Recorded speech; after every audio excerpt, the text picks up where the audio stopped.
The young and exciting Cavs, yes, the Cavs, have started the season 6-1 with the best point differential in the NBA, but on Sunday night, they found themselves trailing a feisty Knicks squad by 9 heading into the fourth quarter, and it was about to be 11 before Donovan Mitchell saved a layup out of nowhere.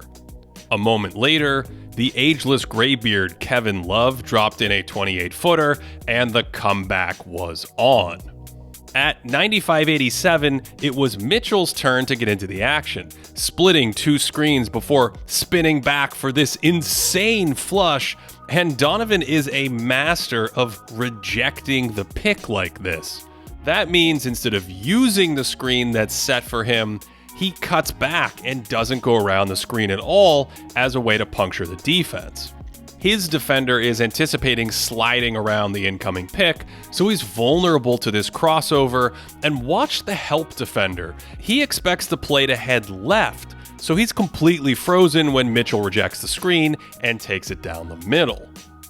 Here's another one where the screener's defender is a little behind the play when he switches on to Donovan, and that's exactly when Mitchell cuts it back. And again, this help defender is totally flat-footed, and that's an easy dunk.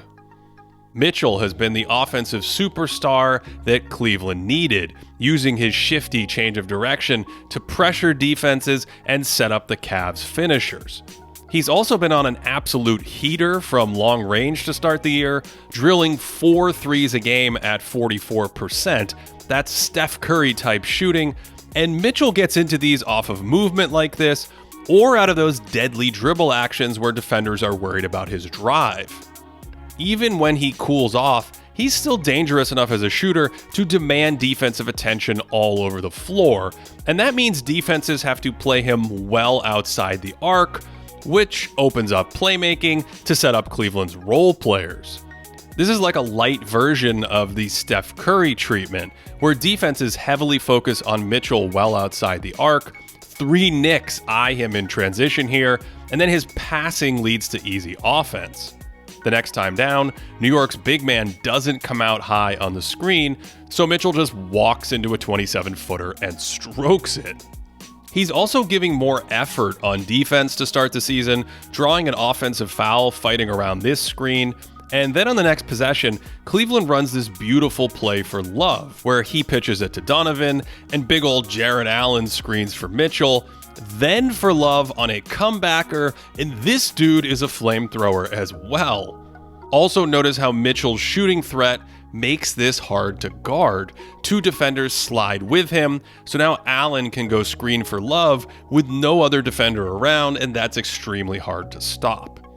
With the Knicks lead at 7, it's a high ball screen for Donovan, which puts a ton of pressure on this big man, so Obi Toppin is pulled over to help, and Mitchell can whip it out for another Love bomb from deep. With the lead cut to 4, it was Mitchell's turn to fire, coming off a pick and absolutely drilling this off-balance 3, plus a foul, and suddenly we are tied at 99. Then Cleveland's defense picked up, with Mobley moving beautifully with Julius Randle, then nearly smothering this shot attempt. With Jarrett Allen on the bench, Mobley was at center during this stretch, and he's in position to meet the ball handler around this screen, but he rejects the screen, only Mobley's all over it and forces a rush floater that misses. Evan's only a sophomore, but his defensive versatility is a reason the Cavs can be elite this season. Cleveland can play twin tower lineups with Allen because the 7-foot Mobley can recover from the perimeter like this, and then on the same play, protect the basket as an elite shot blocker. Here's Mobley in a drop coverage against the pick and roll, and he's able to somehow deter a mid-range shot while also making a pass over the top tricky, and then Mitchell throws some sorcery in transition, and it's Mobley who catches it and throws it down. Despite some struggles from the perimeter, Evan's offensive versatility helps these lineups work. He can still slash to the bucket from the outside against slower-footed defenders, yet he can still utilize his size as a rim runner to finish some of the beautiful passes from Cleveland's guards. That one was from Mitchell, But here it's Caris Levert throwing a lob to their other vertical threat, Allen, and Cleveland has even gone zone with their two giants, with Mobley roaming out on the perimeter, and that is not an easy nut to crack for opposing teams. This is a twin tower clinic, with Pascal Siakam turning the corner on Mobley, only for Allen to help out, so Evan peels off his man and makes an incredible save at the basket. Jared can return the favor as well. Mobley's backdoored here, but Allen goes up and erases a layup. Despite their size, Cleveland is plenty mobile. Mobley's guarding Boston's point guard here. The sturdy Dean Wade is early, helping from the weak side.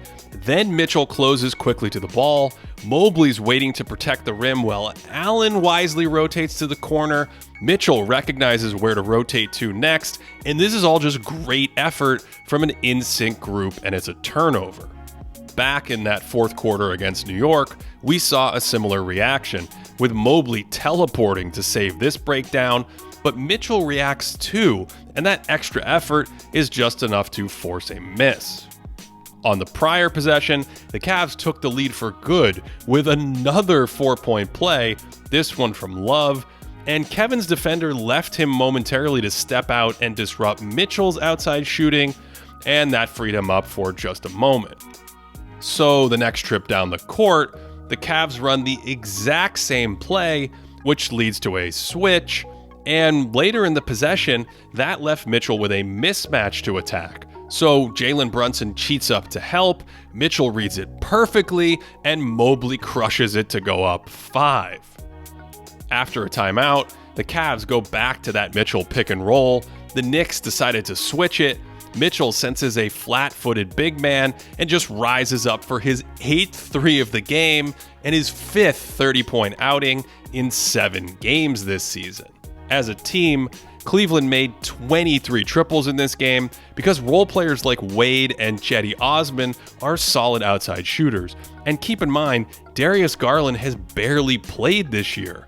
Most of their fourth quarter run against the Knicks came with Allen on the bench because the Cavs can opt for Love's floor spacing instead, and Levert was off the floor too, despite keying a big comeback win in overtime against Boston in the game before. Caris has emerged as yet another dynamic playmaker for the Cavs this year, which gives JB Bickerstaff 3 dangerous passers to deploy in his offense. So, the young Cavs have a creative coach, solid role players, 2 defensive anchors to hold down the paint on one end, and 2 of the more dynamic guards in the league on the other. And even though it's early, the Cleveland Cavaliers already look like one of the best teams in the entire league. This season, you can find more Thinking Basketball content in the NBA app, where we'll be dropping videos throughout the year. There's more Cavs content coming shortly there. I'll leave a link below and in the comments when that's available. We've also launched the new thinkingbasketball.net for the 2023 season with a bunch of daily leaderboards and proprietary stats for Patreon subscribers at patreon.com/thinkingbasketball. Hope you're enjoying the start of the new season, and as always, I hope you're having a great day.